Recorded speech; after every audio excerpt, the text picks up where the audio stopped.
आज हम लोग जानेंगे the reality of the NLU. Are the NLUs really worth it?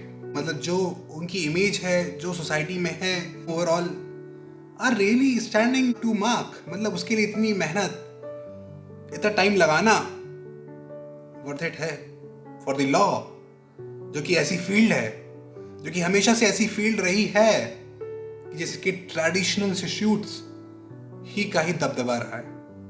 उनके ट्रेडिशनल इंस्टीट्यूट जो हैं, फॉर एग्जाम्पल डीयू है, इलाहाबाद है और जीएलसी है, उन्हीं का ही एक स्तर रहा है, एक लेवल रहा है। अदर देन दोज वो इंस्टीट्यूट्स और खड़े नहीं हो पाए हैं, बिकॉज वही नेक्स्ट लेवल है। वहीं से सब सीजीआई निकल रहे हैं, वहीं से लॉयर्स निकल रहे हैं। Why to strive for NLU? Are they really worth it? इस बात की जो स्टार्टिंग है वो हम इस पॉइंट से करेंगे कि ये बातें कौन बोलता है। एनएलयूज के बारे में अच्छाई बहुत है, बट बुराई भी कौन करता है? We need to know the other side of the NLUs too. Of course सब कुछ वाइट नहीं है, कुछ तो धब्बा होगा, कुछ तो ब्लैक स्टेन्स होंगे। वो तो दिखे, वो तो समझ आए। So we very well know, हमें बहुत अच्छे से पता है कि जो ट्रेडिशनल इंस्टीट्यूट्स है, डीयू, जीएलसी मुंबई, शायद Allahabad university, they were one of the law centres of the country.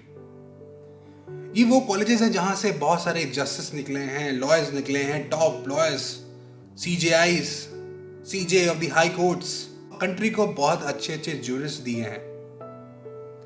But क्या आज के टाइम पे वो एनएलयू स्टैंड अप कर पा रहे हैं?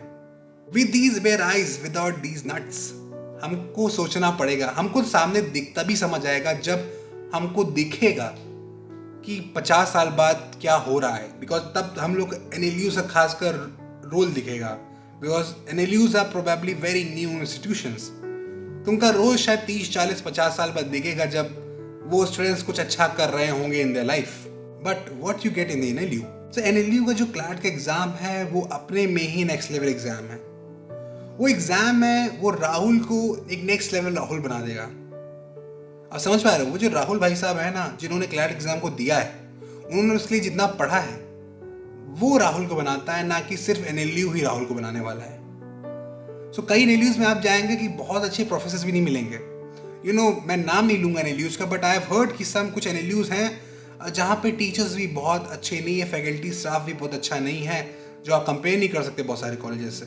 बट स्टिल वो कॉलेज बढ़िया कर रहे हैं। उस कॉलेज से एल्यूमनाइज लेवल बेस नेक्स्ट लेवल है। क्यों? बिकॉज जो बच्चा है ना, जो क्लैट का एग्जाम लिख रहा है, वो नेक्स्ट लेवल बच्चा बन चुका है। वो अब उसके ड्रीम्स जग चुके हैं, उसके अंदर डिजायर है टू डू ग्रेट। उसको तुम नॉलेज यहाँ से नहीं मिलेगी, वो वहां से ले लेगा। He just needs knowledge, he seeking for the opportunity.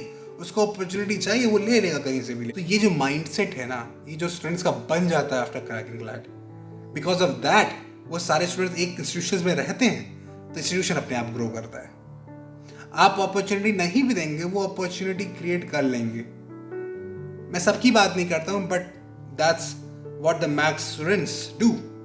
ये सबके लिए शायद अप्लाई होगा, मैक्सिमम स्टूडेंट्स के लिए अप्लाई होगा। तो मैं क्या कहना चाह रहा हूँ, समझ पा रहा हूँ कि इंस्टीट्यूशन चाहे नॉर्मल हो, उसके फैकल्टी स्टाफ नॉर्मल हो, बट बहुत ज़्यादा रोल होता है उसके जो स्टूडेंट्स हैं, उनका रोल होता है कि वो कैसा आगे बढ़ना चाहते हैं, वो कैसे लौट से आ रहे हैं। सो अगर कोई नॉर्मल कॉलेज है नोएडा, गाजियाबाद का, उसमें हम वो top students, for example NLU Bangalore के स्टूडेंट्स को हम अगर कोई गाजियाबाद के कोई इंटीरियर्स में कोई कॉलेज है उसमें डाल देते हैं, दे विल डू ग्रेट।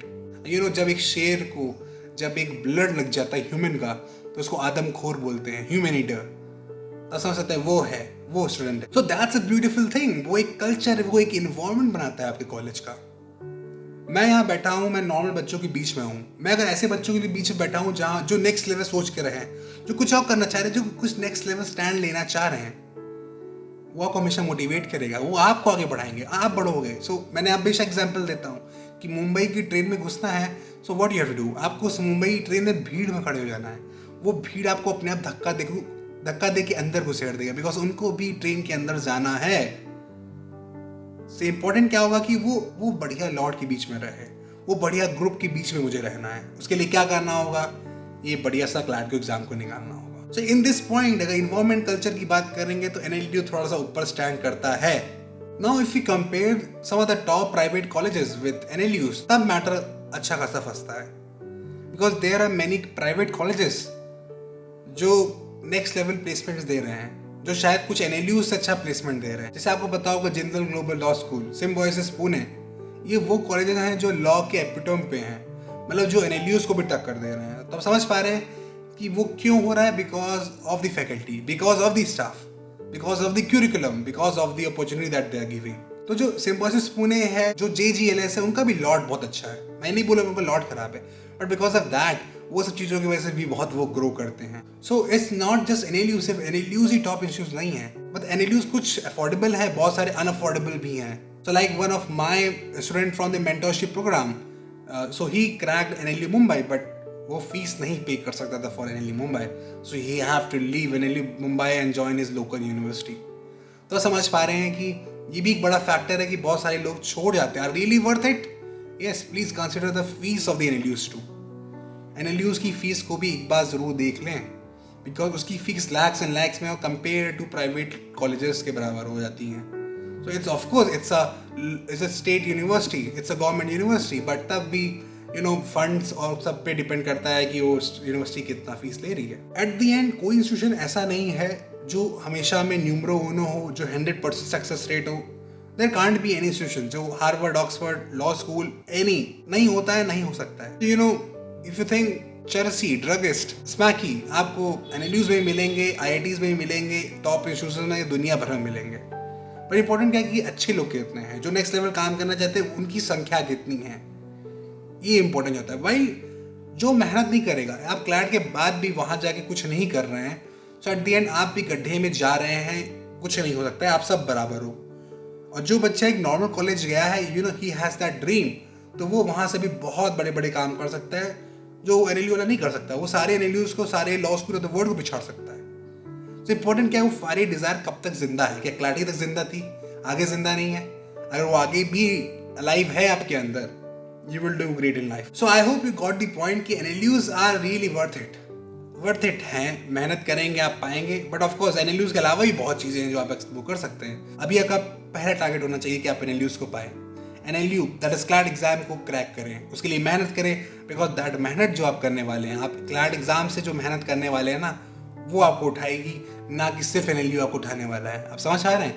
जो आप मेहनत करेंगे ना अभी, वो आपको उठाने वाला है, ना कि सिर्फ NLU। सो अगर कोई बच्चा है जो क्लैट एग्जाम को निकाल लेता है, because of some circumstances he doesn't join the law school, the NLUs, तो वो जहाँ भी जाएगा ना, ही विल डू ग्रेट। ठीक है, ये ध्यान रखिएगा कि इस प्रिपरेशन पे मेहनत करिए, इस प्रिपरेशन में उस मेंटल स्ट्रेंथ को डेवलप करिए, उन सारी स्किल्स को डेवलप करिए जो एज अ लाइफ में आपको अच्छी रहेंगी। इस क्लैट एग्जाम से सिर्फ वो स्किलें डेवलप होती हैं जो लॉ के लिए होती हैं, इस एग्जाम से वो स्किल्स डेवलप होती हैं जो लाइफ में आपको आगे बढ़ने में मदद करेंगी। So I hope you got the point. So this is Avinash Tiwari, student at RMNLU, signing off.